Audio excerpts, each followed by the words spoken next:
Parliament budget సమావేశాలు ఇవాల్టి నుంచి ప్రారంభం కానున్నాయి. 2 విడతల్లో బడ్జెట్ సమావేశాలు జరగనుండగా ఇవాల్టి నుంచి ఫిబ్రవరి 13 వరకు మొదటి దశ సమావేశాలు జరగనున్నాయి. ఇక మార్చి 9 నుంచి ఏప్రిల్ 2 వరకు రెండో విడత సమావేశాలు కొనసాగనున్నాయి.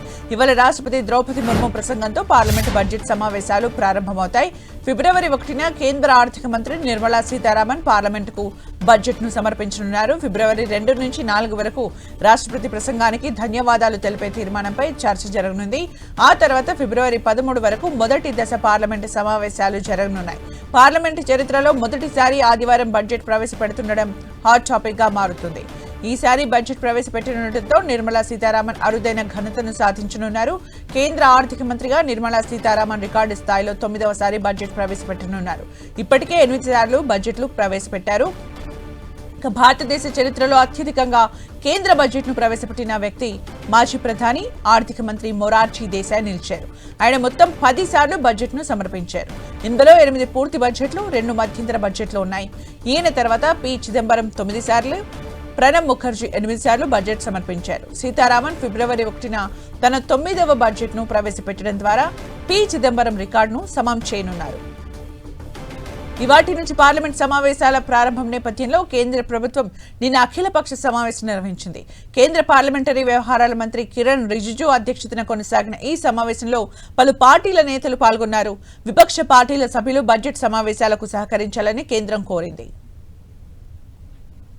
ఇక పూర్తి అప్డేట్స్ మా ప్రతినిధి గోపి అందిస్తారు. గోపి, నేటి నుంచి పార్లమెంటు బడ్జెట్ సమావేశాలు ప్రారంభం కానున్నాయి. ఉదయం 11 గంటలకు ఉభయ సభల సంయుక్త సమావేశం ప్రారంభం కానుంది. ఉభయ సభలను ఉద్దేశించి నేడు రాష్ట్రపతి ద్రౌపది ముర్ము ప్రసంగిస్తారు. ఆ తర్వాత ఆమె రేపు ఆమె ప్రసంగానికి ధన్యవాద తీర్మానం కూడా ఉంటుంది. అయితే ఈ రోజు ఇటు ఇండియా కూటమి నేతలు కూడా ఈ రోజు పార్లమెంట్ లో అనుసరించాల్సిన వ్యూహం పైన మల్లికార్జున ఖర్గే అధ్యక్షతన కూడా ఇటు ఇండియా కూటమి నేతలు భేటీ కాబోతున్నారు.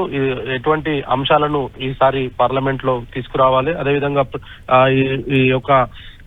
ఈ బడ్జెట్ సెషన్ లకు సంబంధించి ఏ రాష్ట్రానికి ఏ విధంగా ఉంటుంది, ఆ రాష్ట్రాలలో ఉన్న పరిస్థితులు, వీటన్నిటిపైన కూడా ఇండియా కూటమి నేతలు ఈ రోజు చర్చించి రానున్న పార్లమెంట్ లో అనుసరించాల్సిన వ్యూహం పైన కూడా ఈ రోజు చర్చిస్తారు. ఈ రోజు ఆ పార్లమెంట్ ఉభయ సభలను ఉద్దేశించి మొదట ద్రౌపది ముర్ము ప్రసంగం ఉంటుంది. దాంట్లో కూడా కొన్ని కీ పాయింట్స్ అయితే ఇప్పటికే విడుదల చేయడం జరిగింది. భద్రతకు సంబంధించి, అదేవిధంగా రక్షణ రంగము, ప్రధానమంత్రి ఇంటర్న్షిప్ పథకం ఒకటి భారత్ ప్రభుత్వం 2024-25లో ప్రారంభం చేయడం జరిగింది. అదేవిధంగా పెన్షన్ కి సంబంధించిన సంస్కరణల పైన కూడా రాష్ట్రపతి మాట్లాడతారు. ఆర్థిక వ్యవస్థ జిఎస్టికి సంబంధించి అన్ని రాష్ట్రాలకు ఏ విధంగా లాభదాయకమైందన్న దానిపైన కూడా ఆమె మాట్లాడతారు. అదేవిధంగా నవీనీకరణకు సంబంధించి కూడా ఏదైతే నాన్ ఫోసిల్ ఎనర్జీని 2030 నాటికి 500 గిగావాట్స్ కు తీసుకురావడము, దానికి సంబంధించి కూడా రాష్ట్రపతి ప్రసంగిస్తారు. అదేవిధంగా ఉపాధి నైపుణ్యాభివృద్ధికి సంబంధించి కూడా యువతలో విద్యా ఉద్యోగం పైన కూడా ప్రత్యేక దృష్టి భారత ప్రభుత్వం పెట్టింది. దానికి సంబంధించి కూడా రాష్ట్రపతి ప్రసంగిస్తారు. అదేవిధంగా ఆరోగ్య సంరక్షణకు సంబంధించి కూడా జన్ ఆయుష్మాన్ భారత్ కు సంబంధించిన అంశాలు, ఇతర అంశాలపైన కూడా ద్రౌపది ముర్ము ఈ రోజు ఉభయ సభలను ఉద్దేశించి 11 గంటలకు ప్రసంగిస్తారు. Thank you Gopi for the updates.